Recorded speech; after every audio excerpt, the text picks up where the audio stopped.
Importance of delegation. Delegation എന്തെങ്കിലും പ്രസക്തി ഉണ്ടോ, അഥവാ ഡെലിഗേഷന്റെ ഇമ്പോർട്ടൻസ് എന്താണ്, ഡെലിഗേഷന്റെ പ്രാധാന്യം എന്താണെന്നാണ് ഇന്നത്തെ ക്ലാസ്സിൽ ഡിസ്കസ് ചെയ്യാൻ പോകുന്നത്. ഫസ്റ്റ് പോയിന്റ് നമുക്ക് നോക്കാം. First point, effective management. ഫലപ്രദമായ മാനേജ്മെന്റിന് ഡെലിഗേഷൻ സഹായിക്കുന്നു. By delegating the routine work to the subordinates, the managers get more time to concentrate on important matters. അപ്പം കീഴ് ജീവനക്കാർക്ക് ഓരോ കർത്തവ്യങ്ങൾ ഏൽപ്പിച്ചു കൊടുക്കുന്നത് വഴി മാനേജേഴ്സിന് കൂടുതൽ സമയം ലഭിക്കുന്നു. അതുവഴി അവർക്ക് പ്രധാനപ്പെട്ട കാര്യങ്ങളിൽ ശ്രദ്ധ കേന്ദ്രീകരിക്കാൻ പറ്റും. ശ്രദ്ധ ചെലുത്താൻ പ്രധാനപ്പെട്ട കാര്യങ്ങളിൽ മാത്രം ശ്രദ്ധിക്കാൻ വേണ്ടിയിട്ട് കൂടുതൽ സമയം കിട്ടും. അതുകൊണ്ട് അത് എഫക്റ്റീവ് മാനേജ്മെന്റിലേക്ക് അഥവാ ഫലപ്രദമായ മാനേജ്മെന്റിലേക്ക് നയിക്കുന്നു എന്നാണ് ഫസ്റ്റ് പോയിന്റിൽ പറയുക. Delegation leads to effective management എന്ന് വെച്ചാൽ റൊട്ടീൻ ആയിട്ടുള്ള ദൈനംദിനം ചെയ്യേണ്ട ജോലികളെല്ലാം സബോർഡിനേറ്റ്സിനെ ഏൽപ്പിക്കുന്നത് വഴി സുപ്പീരിയേഴ്സിന് അഥവാ ടോപ്പ് ലെവൽ മാനേജ്മെന്റിന് കൂടുതൽ കാര്യങ്ങൾ വേറെ കൂടുതൽ ഇമ്പോർട്ടന്റ് ആയിട്ടുള്ള കാര്യങ്ങളിൽ ഫോക്കസ് ചെയ്യാൻ പറ്റും. അതുമൂലം അവർക്ക് എഫക്റ്റീവ് മാനേജ്മെന്റിലേക്ക് നയിക്കാൻ പറ്റും. കമ്പനീനെ എഫക്റ്റീവ് ആയിട്ട് കൺട്രോൾ ചെയ്യാനും മാനേജ് ചെയ്യാനും സാധിക്കും. അതുകൊണ്ട് എഫക്റ്റീവ് മാനേജ്മെന്റിന് സഹായിക്കുന്നു എന്നാണ് ഡെലിഗേഷന്റെ ഫസ്റ്റ് പോയിന്റിൽ പറയുക. Delegation leads to effective management. Second പോയിന്റിൽ പറയുക എംപ്ലോയി ഡെവലപ്മെന്റ്. അപ്പം ജീവനക്കാരുടെ വികസനത്തിന് ഡെലിഗേഷൻ സഹായിക്കുന്നു എന്നാണ് സെക്കൻഡ് പോയിന്റിൽ പറയുക. ഡെലിഗേഷനിലൂടെ എംപ്ലോയീസ് അവരുടെ ടാലൻസ് ഒക്കെ നന്നായിട്ട് യൂട്ടിലൈസ് ചെയ്യാനുള്ളതും ലൈക്ക് ഓപ്പർച്യൂണിറ്റീസ് കൂടുതൽ കിട്ടുന്നു. അവസരങ്ങൾ എന്ന് വെച്ചാൽ ഓപ്പർച്യൂണിറ്റീസ് എന്ന് പറഞ്ഞാൽ അവസരങ്ങൾ കൂടുതൽ കിട്ടുന്നു. അപ്പം കൂടുതൽ കോംപ്ലക്സ് ആയിട്ടുള്ള അഥവാ സങ്കീർണമായുള്ള കാര്യങ്ങളിലെല്ലാം ഇടപെടാൻ വേണ്ടിയിട്ട് സുപ്പീരിയേഴ്സിനും സാധിക്കുന്നു. റൊട്ടീൻ ആയിട്ടുള്ള ജോലികളെല്ലാം ഇടപെടാൻ വേണ്ടിയിട്ട് സബോർഡിനേറ്റ്സിനും സാധിക്കുന്നു. അതുവഴി സബോർഡിനേറ്റ്സിന്റെ സ്കിൽസ് എല്ലാം ഡെവലപ്പ് ചെയ്യുകയാണ് ചെയ്യുന്നത്. കാരണം അവര് ഓരോ ഉത്തരവാദിത്തങ്ങൾ ഏറ്റെടുക്കുന്നത് വഴി അവർക്ക് ഓരോ സ്കിൽസ് ഡെവലപ്പ് ചെയ്യാനും അവർക്ക് ഡെവലപ്മെന്റ് ആണ് ഉണ്ടാവുക. അവരുടെ ടാലൻസും സ്കിൽസും എല്ലാം ഡെവലപ്പ് ചെയ്യാനുള്ള ഉണ്ടാവുക. അപ്പൊ അതാണ് സെക്കൻഡ് പോയിന്റിൽ പറയുക, എംപ്ലോയീസിനെ ഡെവലപ്പ് ചെയ്യാൻ സഹായിക്കുന്നു. കാരണം റൊട്ടീൻ ആയിട്ടുള്ളതും കുറെ വർക്കുകളെല്ലാം എംപ്ലോയീസിനെ ഏൽപ്പിക്കുന്നത് വഴി അവരുടെ ടാലൻസും സ്കിൽസും എല്ലാം ഡെവലപ്പ് ചെയ്യാൻ വേണ്ടിയിട്ട് ഡെലിഗേഷൻ സഹായിക്കുന്നു. അതാണ് സെക്കൻഡ് പോയിന്റിൽ പറയുക, എംപ്ലോയി ഡെവലപ്മെന്റിന് ഡെലിഗേഷൻ സഹായിക്കുന്നു. തേർഡ് പോയിന്റിൽ പറയുക മോട്ടിവേഷൻ ഓഫ് എംപ്ലോയീസ്. അപ്പം ജീവനക്കാർക്ക് ഒരു പ്രചോദനം നൽകുന്നു ഡെലിഗേഷനിലൂടെ. ഡെലിഗേഷൻ എന്ന് പറഞ്ഞാൽ നമ്മൾക്കറിയാം സുപ്പീരിയേഴ്സ് കുറച്ച് പവർ അഥവാ അധികാരം സബോർഡിനേറ്റ്സിന് കൊടുക്കുന്ന പ്രോസസ്സിനെയാണ് ഡെലിഗേഷൻ എന്ന് പറയുക. കുറച്ച് അധികാരം, കാരണം സുപ്പീരിയേഴ്സിന് എല്ലാ ജോലിയും ഒറ്റയ്ക്ക് ചെയ്യാൻ സാധിക്കില്ല. അപ്പം അവർക്ക് സബോർഡിനേറ്റ്സിന്റെ ആവശ്യമുണ്ട്. അപ്പൊ എല്ലാ ജോലിയും ഒറ്റയ്ക്ക് ചെയ്യാൻ സാധിക്കാത്തത് കൊണ്ട് തന്നെ അവര് റൊട്ടീൻ ആയിട്ടുള്ള ദൈനംദിനം ചെയ്യേണ്ട കുറച്ച് ജോലികളെല്ലാം സബോർഡിനേറ്റ്സിനെ ഏൽപ്പിക്കുകയാണ് ചെയ്യുന്നത്. അപ്പൊ കുറച്ച് അധികാരവും കുറച്ച് ഉത്തരവാദിത്വം ഒക്കെ സബോർഡിനേറ്റ്സിനെ ഏൽപ്പിക്കുന്നത് വഴി അവർക്കൊരു മോട്ടിവേഷൻ ആവുകയാണ്, അവർക്കൊരു പ്രചോദനം ആവുകയാണ് ചെയ്യുക.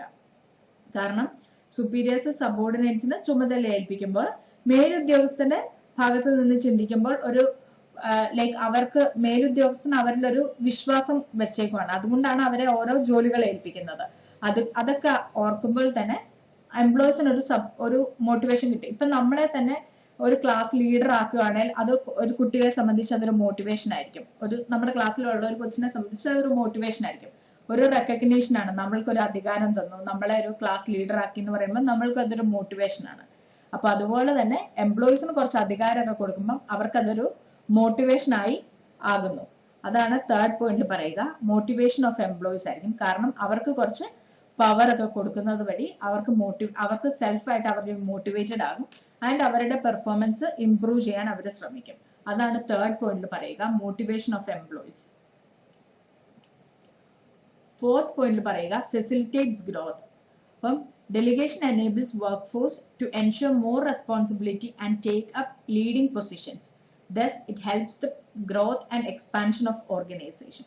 അപ്പം ബിസിനസ് സ്ഥാപനത്തിന്റെ ഗ്രോത്തിനും എക്സ്പാൻഷനും ഒക്കെ എന്ന് വെച്ചാൽ വികസനത്തിനൊക്കെയും ഗ്രോത്തിനും വികസനത്തിനും ഒക്കെ ഡെലിഗേഷൻ സഹായിക്കുന്നു.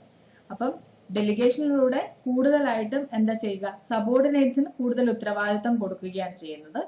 കോംപ്ലക്സ് ടാസ്കുകളും എല്ലാം സുപ്പീരിയേഴ്സ് ചെയ്തിട്ട് ഡെയിലി ഉള്ള ജോലികളോ അല്ലവ എന്തെങ്കിലുമൊക്കെ ജോലികൾ കൂടുതലും പൊസിഷൻസും അതോറിറ്റിയും റെസ്പോൺസിബിലിറ്റി ഒക്കെ കൂടുതൽ സബോർഡിനേറ്റ്സിന് കൊടുക്കുകയാണ് ചെയ്യുന്നത്. അതുവഴി ലീഡിംഗ് പൊസിഷനിൽ എന്ന് വെച്ചാൽ ഇമ്പോർട്ടന്റ് ആയിട്ടുള്ള പൊസിഷനിൽ മാത്രം അഥവാ ഇമ്പോർട്ടന്റ് ആയിട്ടുള്ള കാര്യങ്ങളിൽ മാത്രം സുപ്പീരിയേഴ്സിനെ ഇടപെട്ടാൽ മതി. മേലുദ്യോഗസ്ഥര് ഇമ്പോർട്ടന്റ് ആയിട്ടുള്ള കാര്യങ്ങളിൽ മാത്രം ഇടപെടുകയും കീഴുദ്യോഗസ്ഥരിന് റൊട്ടീൻ ആയിട്ടുള്ള ജോലികളെല്ലാം ഏൽപ്പിച്ചു കൊടുക്കുകയാണ് ചെയ്യുന്നത്. അതുവഴി കൂടുതൽ കോംപ്ലക്സ് ആയിട്ടുള്ള ജോലികളെല്ലാം കോൺസെൻട്രേറ്റ് ചെയ്ത് സുപ്പീരിയേഴ്സിന് കൂടുതൽ നന്നായിട്ട് ഫേമിനെ കൊണ്ടുപോകാനും അതുവഴി ഫേമിന്റെ എക്സ്പാൻഷനും എഫക്റ്റീവ് മാനേജ്മെന്റിനും എക്സ്പാൻഷനും ഗ്രോത്തിനും ഒക്കെ സഹായിക്കുന്നു. അതാണ് ഫോർത്ത് പോയിന്റ് പറയുക, ഫെസിലിറ്റേറ്റ്സ് ഗ്രോത്ത്. എന്ന് വെച്ചാൽ കൂടുതൽ ഇമ്പോർട്ടന്റ് ആയിട്ടുള്ള കാര്യങ്ങളെല്ലാം സുപ്പീരിയേഴ്സ് ചെയ്യുന്നത് വഴി സുപ്പീരിയേഴ്സ് ആ കമ്പനീനെ നന്നായിട്ട് മുന്നോട്ട് കൊണ്ടുപോകാൻ സാധിക്കുന്നു. അതിലാണ് ഫോർത്ത് പോയിന്റ് പറയുക, ഫെസിലിറ്റേറ്റ്സ് ഗ്രോത്ത്. ഫിഫ്ത്ത് പോയിന്റ് പറയുക, മാനേജറിയൽ ഹൈറാർക്കി. ഹൈറാർക്കി എന്ന് പറഞ്ഞാൽ ഒരു അധികാര ശ്രേണിനെയാണ് ഹൈറാർക്കി എന്ന് പറയുക. ഇവിടെ കാണുന്ന ഈ പിക്ചറിൽ തന്നെ നമുക്ക് കാണാം ഒരു ഹൈറാർക്കി. ടോപ്പ് ലെവലിൽ ഒരാള്, ആളുടെ താഴെ വേറെ രണ്ടുപേര്, അങ്ങനെ അതിന് കൃത്യമായിട്ടൊരു ഹൈറാർക്കി ഉണ്ട്, ഒരു അധികാര ശ്രേണി ഉണ്ട്. ആരാരോട് റെസ്പോൺസിബിൾ ആണ്, ആരാരോട് അക്കൗണ്ടബിൾ ആണ്, ആർക്കാണ് റെസ്പോൺസിബിലിറ്റി, ആർക്കാണ് അതോറിറ്റി എന്നൊക്കെയുള്ള കൃത്യമായിട്ട് കാണിക്കുന്ന ഒരു അധികാര ശ്രേണി അവിടെയുണ്ട്. അപ്പൊ കൃത്യമായിട്ടുള്ള ഒരു അധികാര ശ്രേണി ഉണ്ടാവും ഡെലിഗേഷനിൽ. അപ്പൊ delegation strictly follows the managerial hierarchy. അങ്ങനെ ഒരു കൃത്യമായിട്ടുള്ള ഒരു അധികാര ശ്രേണി കൃത്യമായിട്ട് ഫോളോ ചെയ്യുന്നതാണ് ഡെലിഗേഷൻ. കാരണം ഇപ്പം ഇവിടെയുള്ള ഒരാള്, ഇപ്പൊ ഈ ആള് ആരോടാണ് റെസ്പോൺസിബിൾ ആയിട്ടുള്ളത് എന്ന് നമുക്ക് കൃത്യമായിട്ട് അറിയാം. ഇയാളുടെ അണ്ടറിൽ ആരൊക്കെയാണ് നമുക്ക് കൃത്യമായിട്ട് അറിയാം. അങ്ങനെ കൃത്യമായിട്ടുള്ള ഒരു അധികാര ശ്രേണിയുണ്ട് ഡെലിഗേഷനിൽ. അതാണ് ഇതിൽ പറയുക, ഡെലിഗേഷനിൽ കൃത്യമായിട്ടുള്ള ഒരു അധികാര ശ്രേണിയുണ്ട്, അഥവാ മാനേജറിയൽ ഹൈറാർക്കി ഉണ്ട് ഡെലിഗേഷനിൽ. അതാണ് ഫിഫ്ത്ത് ഇമ്പോർട്ടൻസ് ആയിട്ട് പറയുക, managerial hierarchy. Sixth point, better coordination. Better കോർഡിനേഷന് ഡെലിഗേഷൻ സഹായിക്കുന്നു എന്നാണ് പറയുക. Delegation ensures proper reporting which will help to coordinate the activities of different employees and department. അപ്പം പില്ലേഴ്സ് ഓഫ് ഡെലിഗേഷനിൽ നമ്മൾ പഠിച്ചു, അതോറിറ്റി, റെസ്പോൺസിബിലിറ്റി ആൻഡ് അക്കൗണ്ടബിലിറ്റി. ഇത് മൂന്നുമാണ് പില്ലേഴ്സ് ഓഫ് ഡെലിഗേഷൻ അഥവാ ഡെലിഗേഷന്റെ എലമെന്റ്സ് എന്ന് പഠിച്ചു നമ്മൾ. അപ്പം ഓരോ ജോബ് പൊസിഷനിലുള്ളവരെയും പവേഴ്സും റൈറ്റ്സും ഡ്യൂട്ടീസും ഒക്കെ ക്ലിയർ ആയിട്ട് ഡിഫൈൻ ചെയ്യുന്നത് വഴി ഡെലിഗേഷന്റെ ഈ മൂന്ന് എലമെന്റ്സ് ഹെൽപ്പ് ചെയ്യുകയാണ് ചെയ്യുന്നത്. ഓരോ ആൾക്കും കൃത്യമായിട്ടും അവരുടെ ഡ്യൂട്ടീസും റൈറ്റ്സും പവേഴ്സും ഒക്കെ ഡിഫൈൻ ചെയ്യാൻ വേണ്ടിയിട്ട് ഈ മൂന്ന് എലമെന്റ്സ് ആണ് ഹെൽപ്പ് ചെയ്യുന്നത്. എന്ന് വെച്ചാൽ അതോറിറ്റി, റെസ്പോൺസിബിലിറ്റിയും അക്കൗണ്ടബിലിറ്റിയാണ് ഹെൽപ്പ് ചെയ്യുന്നത്. ഓരോ ആൾക്കും എന്തോരാണ് പവർ ഉള്ളത്, എന്തോരാണ് റൈറ്റ് ഉള്ളത് എന്നൊക്കെ ഡിസൈഡ് ചെയ്യാൻ ഈ മൂന്ന് എലമെന്റ്സ് ആണ് ഹെൽപ്പ് ചെയ്യുന്നത്. അപ്പം ഹെൻസ് നമുക്ക് പറയാം ക്ലാരിറ്റി ഇൻ റിപ്പോർട്ടിംഗ് എൻഷുർ ചെയ്യും ഡെലിഗേഷനിൽ. അപ്പം അതുകൊണ്ട് തന്നെ അവിടെ ഒരു എഫക്റ്റീവ് ആയിട്ടുള്ള ഒരു മാനേജ്മെന്റ് അഥവാ എഫക്റ്റീവ് ആയിട്ടുള്ള ഒരു കോർഡിനേഷൻ മെയിൻറ്റെയിൻ ചെയ്യാൻ വേണ്ടിയിട്ട് സാധിക്കും. അപ്പം ഡിഫറെന്റ് ലെവൽസിൽ നിന്ന് ആരോട് റിപ്പോർട്ട് ചെയ്യണം, എന്തോരം പവറാണ് ഒരാൾക്കുള്ളത്, ആർക്കൊക്കെയാണ് എന്തോരം റൈറ്റ്സ് ആർക്കൊക്കെയാണ് ഉള്ളത്, ഡ്യൂട്ടീസ് എന്തൊക്കെയാണ് എന്നുള്ളതൊക്കെ കൃത്യമായിട്ട് ഡെലിഗേഷനിൽ പറയുന്നത് കൊണ്ട് തന്നെ അവിടെ കൃത്യമായിട്ട് ആരോട് റിപ്പോർട്ട് ചെയ്യണം, അങ്ങനെ കൃത്യമായിട്ടുള്ള ഒരു റിപ്പോർട്ടിങ് ആരുടെ അടുത്ത് റിപ്പോർട്ട് ചെയ്യണം, അങ്ങനെയുള്ള എല്ലാ കാര്യങ്ങളിലും കൃത്യമായിട്ട് ഉള്ളത് പറഞ്ഞിട്ടുണ്ട്. അതുകൊണ്ട് തന്നെ അതൊരു ബെറ്റർ കോർഡിനേഷന് വേണ്ടിയിട്ട് ഏകോപനത്തിന് സഹായിക്കുന്നു എന്നാണ് സിക്സ്ത് പോയിന്റ് പറയുക. അപ്പൊ ഇമ്പോർട്ടൻസ് ഓഫ് ഡെലിഗേഷനിൽ നമ്മൾ 6 പോയിന്റ്സ് കണ്ടു. ഫസ്റ്റ് പോയിന്റ് ആണ് effective management, second point employee development, third point motivation of employees, fourth point facilitates growth, fifth point managerial hierarchy and sixth point better coordination. അപ്പൊ അടുത്ത portion ആണ് decentralisation. ഡീസെൻട്രലൈസേഷനും സെൻട്രലൈസേഷനും എന്ന് വെച്ചാൽ centralisation എന്ന് പറഞ്ഞാൽ കേന്ദ്രീകരണം, ഡീസെൻട്രലൈസേഷൻ എന്ന് പറഞ്ഞാൽ വികേന്ദ്രീകരണം. ആ രണ്ട് ടോപ്പിക്കാണ് നമ്മൾ ഡിസ്കസ് ചെയ്യാൻ പോണത് അടുത്ത പോർഷനിൽ, സെൻട്രലൈസേഷനും ഡീസെൻട്രലൈസേഷനും. അപ്പം ഡീസെൻട്രലൈസേഷൻ എന്താണെന്ന് ഡീറ്റെയിൽഡ് ആയിട്ട് നമുക്ക് പഠിക്കാനുണ്ട്, അതിന്റെ ഇമ്പോർട്ടൻസ് ഒക്കെ പഠിക്കാനുണ്ട്. സെൻട്രലൈസേഷൻ ജസ്റ്റ് ആ കോൺസെപ്റ്റ് എന്താണെന്ന് മനസ്സിലാക്കി വെച്ചാൽ മതി. അപ്പം ആദ്യം നമുക്ക് സെൻട്രലൈസേഷൻ എന്താണെന്ന് നോക്കാം. സെൻട്രലൈസേഷൻ എന്ന് പറഞ്ഞാൽ എന്താണ്? സെൻട്രൽ എന്ന് പറഞ്ഞാൽ എന്താണ്? ഒരു സർക്കിളിന്റെ സെൻട്രൽ പോയിന്റ് എന്ന് പറഞ്ഞാൽ ഒരു പോയിന്റ് ആയിരിക്കും, 2 പോയിന്റോ കുറെ പോയിന്റ് ഉണ്ടാവുമോ അതോ ഒറ്റ പോയിന്റ് ആയിരിക്കും ഉണ്ടാവുക? ഒരു സർക്കിളിന്റെ സെന്റർ എന്ന് പറഞ്ഞാൽ എപ്പോഴും ഒറ്റ പോയിന്റേ ഉണ്ടാവുള്ളൂ അല്ലെ? അപ്പൊ അതുപോലെയാണ് സെൻട്രലൈസേഷനിൽ. സെൻട്രലൈസേഷനിൽ പവർ എല്ലാം ഒറ്റ ഒരിടത്തായിരിക്കും കേന്ദ്രീകരിച്ചിരിക്കുന്നത്. അതുകൊണ്ട് തന്നെ അതിനെ മലയാളത്തിൽ പറയുക കേന്ദ്രീകരണം എന്നാണ് സെൻട്രലൈസേഷനെ പറയുക. അപ്പൊ സെൻട്രൽ പോയിന്റ് നമുക്ക് ഒരെണ്ണേ ഉണ്ടാവുള്ളൂ. അതുപോലെ തന്നെയാണ് സെൻട്രലൈസേഷനിൽ പവേഴ്സ് എല്ലാം ഒറ്റ ഒരു സ്ഥലത്തായിരിക്കും കോൺസെൻട്രേറ്റ് ചെയ്തിരിക്കുന്നത്. ഡീസെൻട്രലൈസേഷൻ എന്ന് പറഞ്ഞാൽ ഇപ്പം നമ്മൾക്ക് ഈ പിക്ചർ നോക്കിയാൽ മനസ്സിലാവും. ഡീസെൻട്രലൈസേഷൻ എന്ന് പറഞ്ഞാൽ ഇതിൽ ഒരു സെൻട്രൽ പോയിന്റ് ആണോ ഉള്ളത് ഈ പിക്ചറിൽ? അല്ല അല്ലെ. ഇവിടെ ഒരു സെൻട്രൽ പോയിന്റ് ഉണ്ട്, ഇവിടെ ഒരു സെൻട്രൽ പോയിന്റ് ഉണ്ട്, ഇവിടെ സെൻട്രൽ പോയിന്റ് ഉണ്ട്, ഇവിടെ സെൻട്രൽ പോയിന്റ് ഉണ്ട്. അങ്ങനെ ഒത്തിരി സെൻട്രൽ പോയിന്റ്സ് ഉണ്ട് ഈ പിക്ചറിൽ തന്നെ. അപ്പൊ അതാണ് ഡീസെൻട്രലൈസേഷൻ. ഒരു സെൻട്രൽ പോയിന്റ് അല്ല, പല സെൻട്രൽ പോയിന്റ് ഉണ്ട്. അതിനാണ് ഡീസെൻട്രലൈസേഷൻ എന്ന് പറയുക. അപ്പം ഒരു ബിസിനസ് സ്ഥാപനവുമായി ബന്ധപ്പെട്ട് മുഴുവൻ അധികാരവും ടോപ്പ് ലെവൽ മാനേജ്മെന്റിന്റെ കയ്യിലാണെങ്കിൽ, അഥവാ ഒരു സിംഗിൾ അതോറിറ്റി മാത്രമാണ് ആ ബിസിനസ് സ്ഥാപനം മുഴുവൻ മുന്നോട്ട് കൊണ്ടുപോകുന്നതെങ്കിൽ അതിലെ ഡിസിഷൻസ് എല്ലാം എടുക്കുന്നത് ആ ഒരു സിംഗിൾ അതോറിറ്റി മാത്രമാണ്. അതിനാണ് സെൻട്രലൈസേഷൻ എന്ന് പറയുക. നമ്മൾ പറഞ്ഞതുപോലെ സെൻട്രൽ പോയിന്റ് എന്ന് പറഞ്ഞാൽ ഒരെണ്ണേ ഉള്ളൂ. അതുപോലെ തന്നെയാണ് സെൻട്രലൈസേഷനിലും ഒറ്റ ഒരു അതോറിറ്റി ഉണ്ടാവുള്ളൂ. ആ അതോറിറ്റി ടോപ്പ് മാനേജ്മെന്റ് ആയിരിക്കും. അപ്പൊ ടോപ്പ് മാനേജ്മെന്റ് ആയിരിക്കും എല്ലാ ഡിസിഷൻസ് എടുക്കുന്നത്. അങ്ങനെ ഒരു സിംഗിൾ അതോറിറ്റി ഉണ്ടാവുള്ളൂ. തീരുമാനങ്ങൾ എടുക്കാനും എല്ലാം മാനേജ് ചെയ്ത് മുന്നോട്ട് കൊണ്ടുപോകുന്ന എല്ലാം ഡിസിഷൻ മേക്കിംഗ് പവറും എല്ലാം ഇരിക്കുന്നത് ആ സിംഗിൾ അതോറിറ്റിയുടെ കയ്യിലായിരിക്കും, ടോപ്പ് മാനേജ്മെന്റിന്റെ കയ്യിലായിരിക്കും. അതാണ് സെൻട്രലൈസേഷൻ എന്ന് പറയുന്ന കോൺസെപ്റ്റിൽ പറയുക. സെൻട്രലൈസേഷൻ എന്ന് പറഞ്ഞാൽ ഒറ്റ ഒരു അതോറിറ്റി ഉണ്ടാവുള്ളൂ. ആ ബിസിനസ് സ്ഥാപനത്തിൽ മുഴുവനുള്ള ഡിസിഷൻസ് എടുക്കാനും ആ അതോറിറ്റിയുടെ കയ്യിലായിരിക്കും എല്ലാ ഡിസിഷൻ മേക്കിംഗ് അതോറിറ്റിയും. അങ്ങനെ ഉള്ള ഒരു സ്ഥാപനത്തിനെ ആയിരിക്കും, ആ ഫുൾ ഓർഗനൈസേഷനെ കോർഡിനേറ്റ് ചെയ്ത് കൊണ്ടുപോകുന്ന ആ ഒരു സിംഗിൾ അതോറിറ്റി ആയിരിക്കും. അതിനെയാണ് സെൻട്രലൈസേഷൻ എന്ന് പറയുക. ഡീസെൻട്രലൈസേഷൻ എന്ന് പറഞ്ഞാൽ ഒരു സിംഗിൾ പോയിന്റ് മാത്രമല്ല. ഈ ഫിഗറിൽ തന്നെ നോക്കിയാൽ നമുക്ക് മനസ്സിലാവും, ഒരു സിംഗിൾ പോയിന്റ് അല്ല ഉള്ള, പല പോയിന്റ്സും ഉണ്ട്, പല സെൻട്രൽ പോയിന്റ്സും ഉണ്ട്. അപ്പം ഡീസെൻട്രലൈസേഷൻ എന്ന് പറഞ്ഞാൽ പലയിടത്തായിട്ട് സ്പ്രെഡ് ചെയ്തിട്ടാണ് ആയിരിക്കും ഉണ്ടാവുക. അതായത് ഇവിടെ ഒരു അതോറിറ്റി ഓഫ് ടോപ്പ് മാനേജ്മെന്റിന് മാത്രമല്ല അതോറിറ്റി ഉള്ളത്, പക്ഷെ പല രീതിയിലുള്ള എന്ന് വെച്ചാൽ ഡിപ്പാർട്ട്മെന്റ് ലെവൽ മാനേജേഴ്സിനുണ്ടാവും, മിഡിൽ ലെവൽ മാനേജേഴ്സിനുണ്ടാവും, ലോവർ ലെവൽ മാനേജേഴ്സിനുണ്ടാവും. ഇങ്ങനെ ആ പവർ അഥവാ അതോറിറ്റി എല്ലാവരിലേക്കും കൊടുത്തിട്ടുള്ള ഒരു അവരുടെ ഏരിയാസ് ഓഫ് വർക്ക് അനുസരിച്ച് അവർക്ക് അതിൻ്റെതായ അധികാരവും അതോറിറ്റിയും എല്ലാം കൊടുത്തിട്ടുള്ളതാണ് ഡീസെൻട്രലൈസേഷൻ. എന്ന് വെച്ചാൽ പവർ ടോപ്പ് മാനേജ്മെന്റിന്റെ കയ്യിൽ മാത്രമല്ല പവർ, ഇങ്ങനെ എല്ലാ ലെവൽസ് ഓഫ് മാനേജ്മെന്റിനും, ലോവർ ലെവൽ മാനേജ്മെന്റിനും മിഡിൽ ലെവൽ മാനേജ്മെന്റിനും ഡിപ്പാർട്ട്മെന്റ് ലെവൽ മാനേജേഴ്സിനും എല്ലാത്തിലും അതോറിറ്റി അഥവാ അധികാരം ഡിസ്പേഴ്സ് ചെയ്യുന്നത് എന്ന് വെച്ചാൽ സ്പ്രെഡ് ചെയ്ത് കൊടുക്കുന്നതിനെയാണ് ഡീസെൻട്രലൈസേഷൻ എന്ന് പറയുക. Decentralization refers to the systematic dispersal of authority to the lower levels of organization. ഇങ്ങനെ ഒരു ബിസിനസ് സ്ഥാപനത്തിന്റെ മാനേജ്മെന്റിന്റെ കീഴ്ത്തലങ്ങളിലേക്ക് അധികാരം ഒരു ചിട്ട അനുസരിച്ച് വിതരണം ചെയ്യുന്നതിനാണ് ഡീസെൻട്രലൈസേഷൻ എന്ന് പറയുക. ഡിസ്പേഴ്സൽ എന്ന് പറഞ്ഞാൽ സ്പ്രെഡ് ചെയ്ത് കൊടുക്കുക അഥവാ വിതരണം ചെയ്ത് കൊടുക്കുക എന്നൊക്കെയാണ് ഡിസ്പേഴ്സൽ എന്ന് പറഞ്ഞാൽ അർത്ഥം. അപ്പൊ സിസ്റ്റമാറ്റിക് ആയിട്ട് ഒരു ചിട്ട അനുസരിച്ച് ഇങ്ങനെ അധികാരം വിതരണം ചെയ്ത് കൊടുക്കുന്ന അഥവാ സ്പ്രെഡ് ചെയ്ത് കൊടുക്കുന്നതിന്റെ പ്രോസസ്സിനെയാണ് ഡീസെൻട്രലൈസേഷൻ എന്ന് പറയുക. ടോപ്പ് ലെവൽ മാനേജേഴ്സിന്റെ കയ്യിൽ നിന്ന് അധികാരം എല്ലാ ലെവൽസ് ഓഫ് മാനേജ്മെന്റിലേക്കും, എന്ന് വെച്ചാൽ ടോപ്പ് ലെവലിന്റെ കയ്യിൽ നിന്ന് ലോവർ ലെവൽസ് എന്ന് പറഞ്ഞാൽ ടോപ്പ് ലെവലിന്റെ ലോവർ ലെവൽ എന്ന് പറഞ്ഞാൽ മിഡിൽ ലെവൽ വരും, ലോവർ ലെവൽ വരും, ഡിപ്പാർട്ട്മെന്റ് മാനേജേഴ്സ് വരും. അങ്ങനെ എല്ലാ ലെവൽസിലേക്കും ടോപ്പ് ലെവലിന്റെ കയ്യിലുള്ള അതോറിറ്റി ഡിസ്പേഴ്സ് ചെയ്യുന്നത് അഥവാ സ്പ്രെഡ് ചെയ്ത് കൊടുക്കുന്നതിനാണ് ഡീസെൻട്രലൈസേഷൻ എന്ന് പറയുക.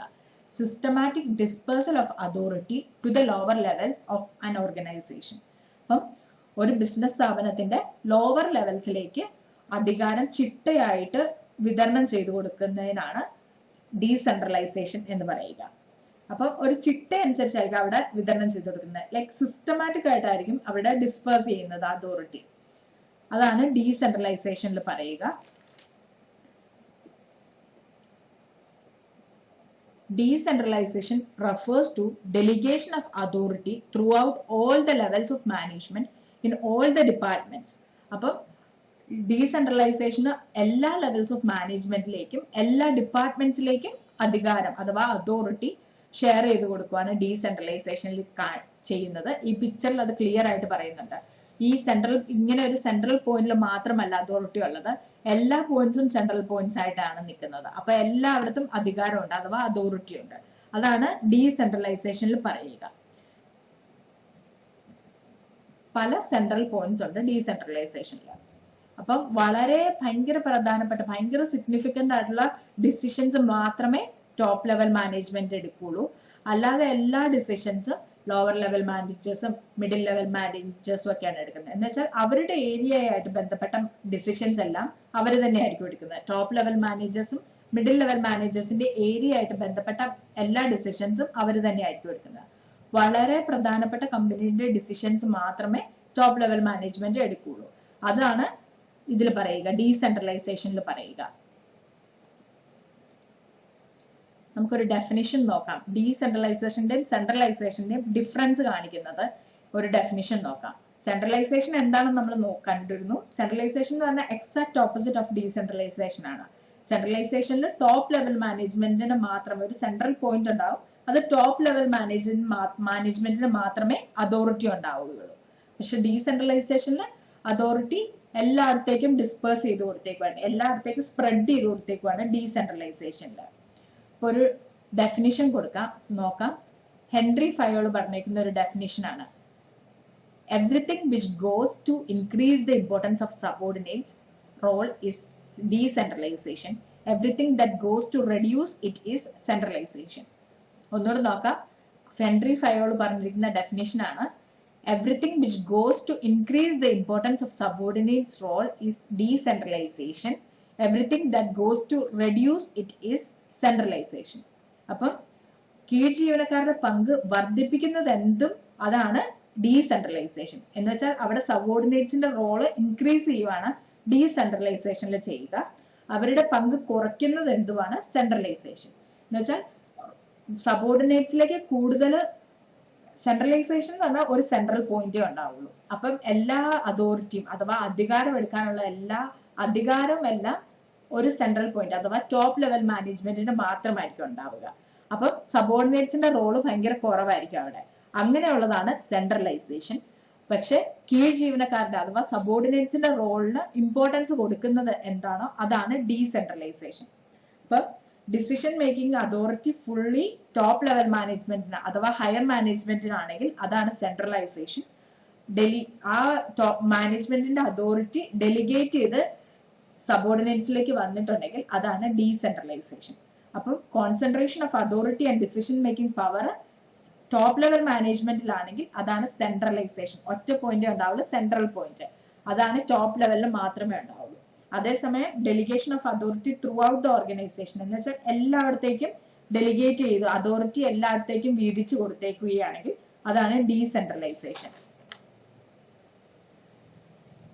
ഇമ്പോർട്ടൻസ് ഓഫ് ഡീസെൻട്രലൈസേഷൻ എന്ന് വെച്ചാൽ വികേന്ദ്രീകരണത്തിന്റെ ഇമ്പോർട്ടൻസ് അഥവാ പ്രാധാന്യം, മെറിറ്റ്സ്, അഡ്വാൻറ്റേജസ്, ഗുണങ്ങൾ, അങ്ങനെ എന്ത് പറഞ്ഞാലും ഈ പോയിന്റ്സ് എഴുതാവുന്നതാണ്. ഇമ്പോർട്ടൻസ് അഥവാ മെറിറ്റ്സ് ഓഫ് ഡീസെൻട്രലൈസേഷൻ. വികേന്ദ്രീകരണത്തിന്റെ പ്രാധാന്യം എന്താണെന്നാണ് ഇതിൽ പഠിക്കുന്നത്.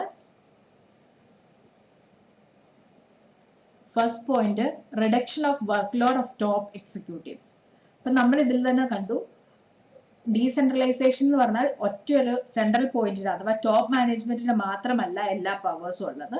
അത് എല്ലായിടത്തിലേക്കും ഡെലിഗേറ്റ് ചെയ്യുകയാണ്. എന്ന് വെച്ചാൽ എല്ലായിടത്തിലേക്കും ആ അതോറിറ്റി അഥവാ അധികാരം എല്ലാ മാനേജ്മെന്റിലേക്കും കൊടുക്കുകയാണ് ചെയ്യുന്നത്. അതുകൊണ്ട് തന്നെ വർക്ക് ലോഡ് ടോപ്പ് മാനേജ്മെന്റിന്റെ കുറവായിരിക്കും.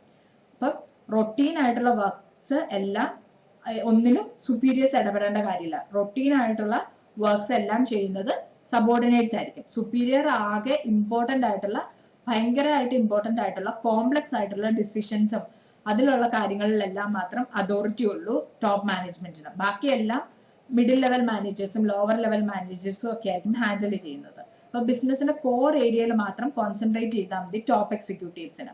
അതുകൊണ്ട് തന്നെ അവരുടെ വർക്ക് ലോഡ് കുറയ്ക്കാൻ വേണ്ടിയിട്ട് സഹായിക്കുന്നു ഡീസെൻട്രലൈസേഷൻ. അപ്പൊ ഫസ്റ്റ് പോയിന്റ് ആണ് reduction of work load of top executives. അതാണ് ഫസ്റ്റ് പോയിന്റിൽ പറയുക. Second point development of personal. Personal എന്ന് പറഞ്ഞാൽ പേഴ്സണലിന്റെ സ്പെല്ലിംഗ് നോക്കണം. PERSONNEL.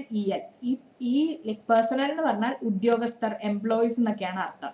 അപ്പൊ ഡെവലപ്മെന്റ് ഓഫ് പേഴ്സണൽ എംപ്ലോയീസിന്റെ ഡെവലപ്മെന്റിനെ സഹായിക്കുന്നു.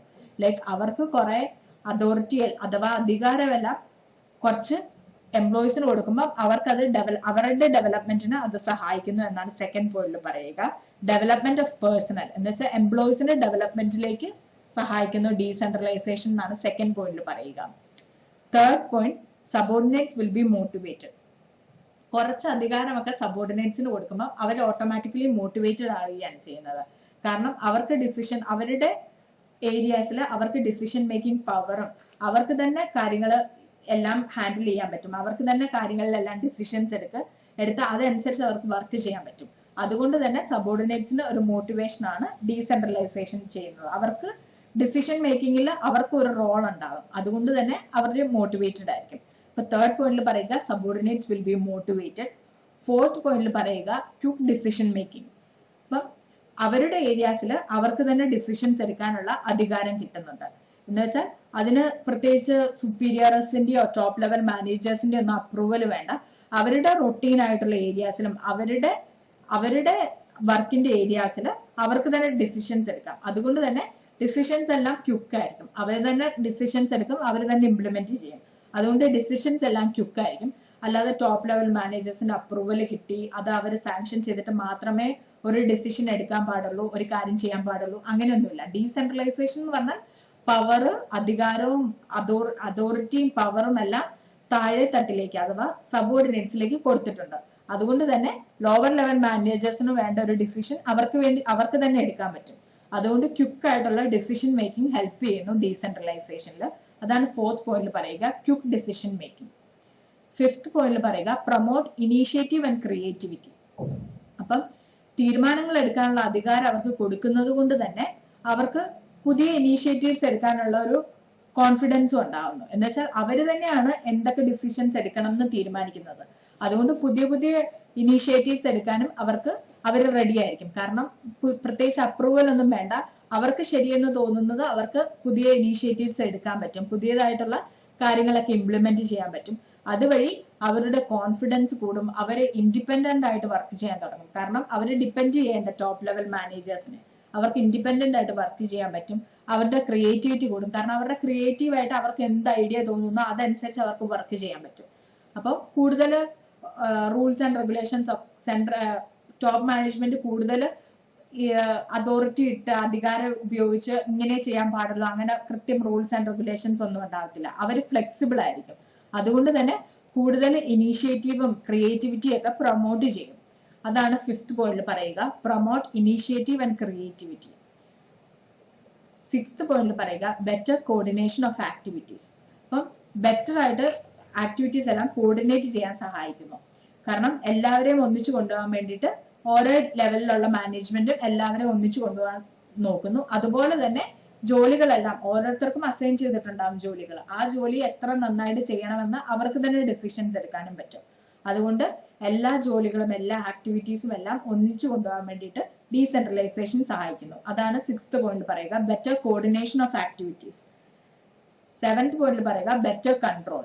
അപ്പം കൺട്രോൾ ജസ്റ്റ് നിങ്ങൾ ബ്രീഫ് ആയിട്ട് കണ്ടിരുന്നു. കൺട്രോളിന്റെ സ്റ്റെപ്സ് എന്ന് പറഞ്ഞാൽ ഒരു സ്റ്റാൻഡേർഡ് സെറ്റ് ചെയ്യുക, അത് കഴിഞ്ഞാൽ അത് ആക്ച്വൽ പെർഫോമൻസുമായിട്ടുള്ള ഡിഫറൻസ് എന്താണെന്ന് നോക്കുക, അത് കഴിഞ്ഞാൽ അതിന് എന്തെങ്കിലും ഒരു കറക്റ്റീവ് ആക്ഷൻ എടുക്കുക. എന്ന് വെച്ചാൽ എന്തെങ്കിലും തെറ്റ് അഥവാ വ്യത്യാസം ഉണ്ടെങ്കിൽ അവിടെ എന്താണ് ചെയ്യേണ്ടത് എന്നുള്ള ഒരു കറക്റ്റീവ് ആക്ഷൻ എടുക്കുക. ഇതൊക്കെയാണ് കൺട്രോളിലെ സ്റ്റെപ്പ് വേണ്ടത്.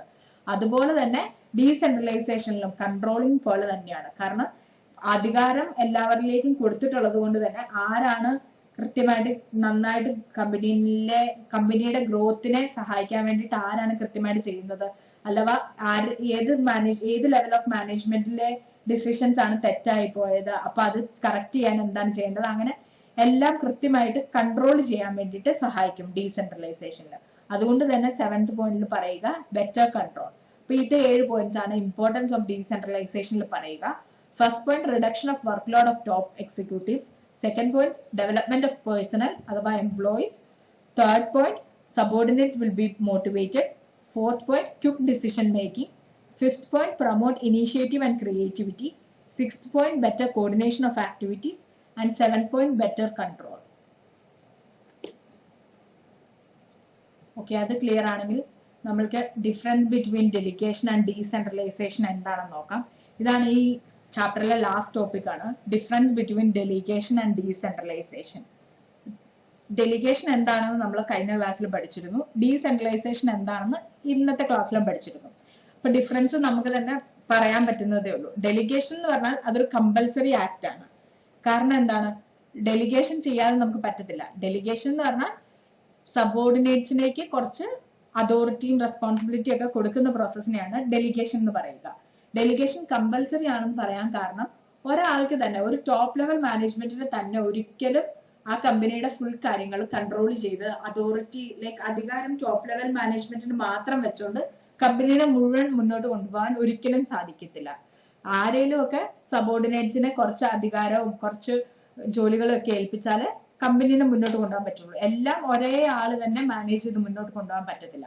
അതുകൊണ്ട് അതൊരു കമ്പൽസറി കാര്യമാണ്. ഡെലിഗേഷൻ എന്താണേലും നമ്മൾക്ക് ഒരു അതോറിറ്റി അഥവാ അധികാരം ഡെലിഗേറ്റ് ചെയ്തേ പറ്റുള്ളൂ.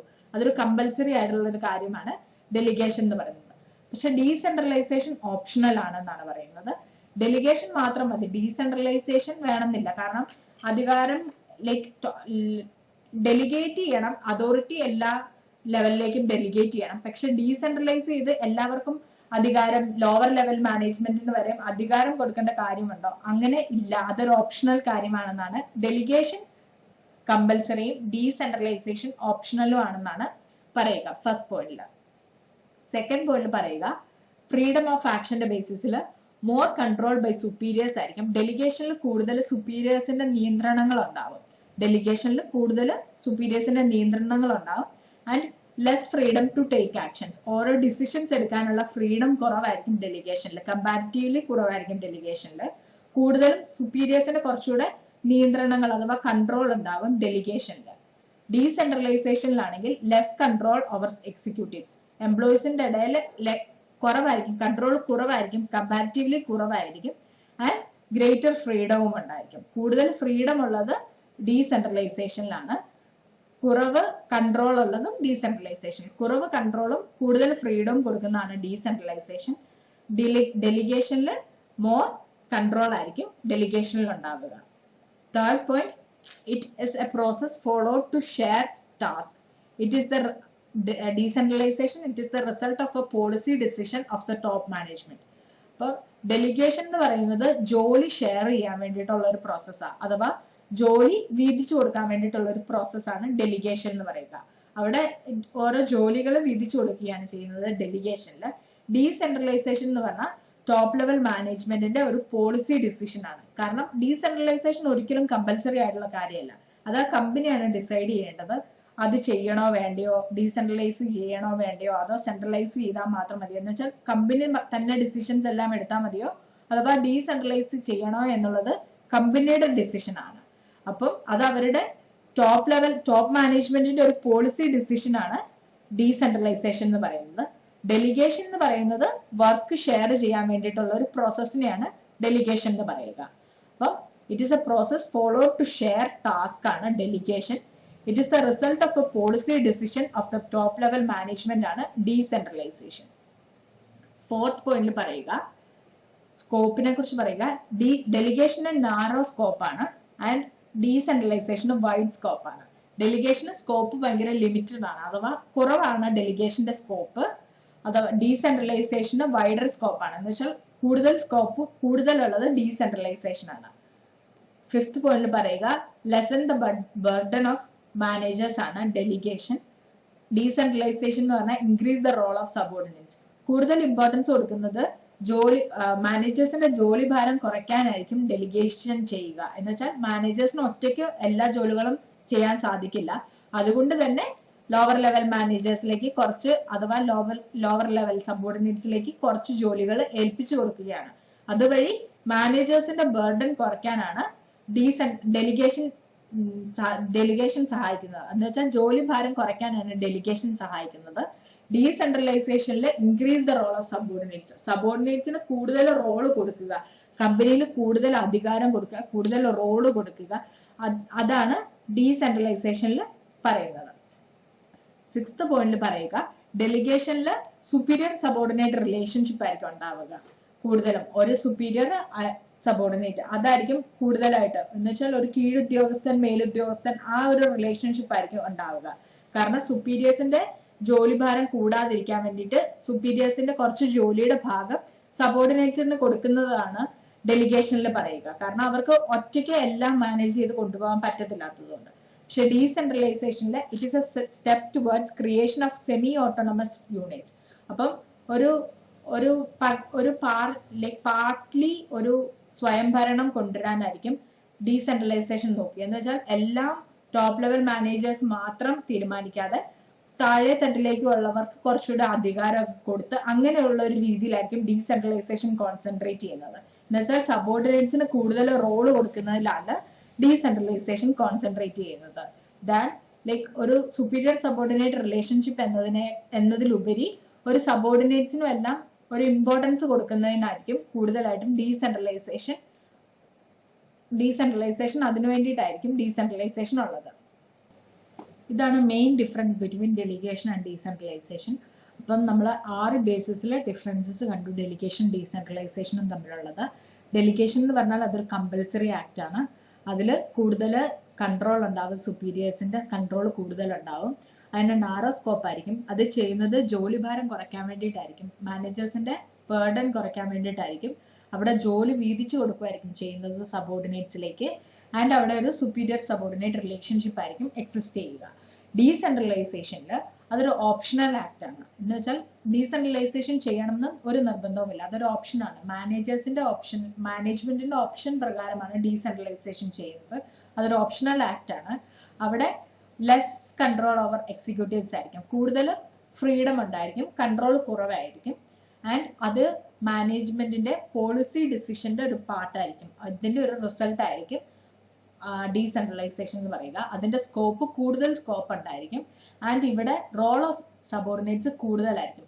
സബോർഡിനേറ്റ്സിന്റെ റോള് കൂട്ടാനായിരിക്കും ഡീസെൻട്രലൈസേഷൻ ചെയ്യുന്നത്. ആൻഡ് ഇവിടെ ഒരു സബോർഡിനേറ്റ്സിന്റെ റോള് കൂട്ടുകയും അവർക്കൊരു സ്വയംഭരണം, ഒരു പാർട്ട്ലി സ്വയംഭരണം ഒക്കെ ക്രിയേറ്റ് ചെയ്യുകയാണ് ഈ ഡീസെൻട്രലൈസേഷനിലൂടെ ചെയ്യുക. ഇതാണ് main differences between decentralisation and delegation. Okay, thank you.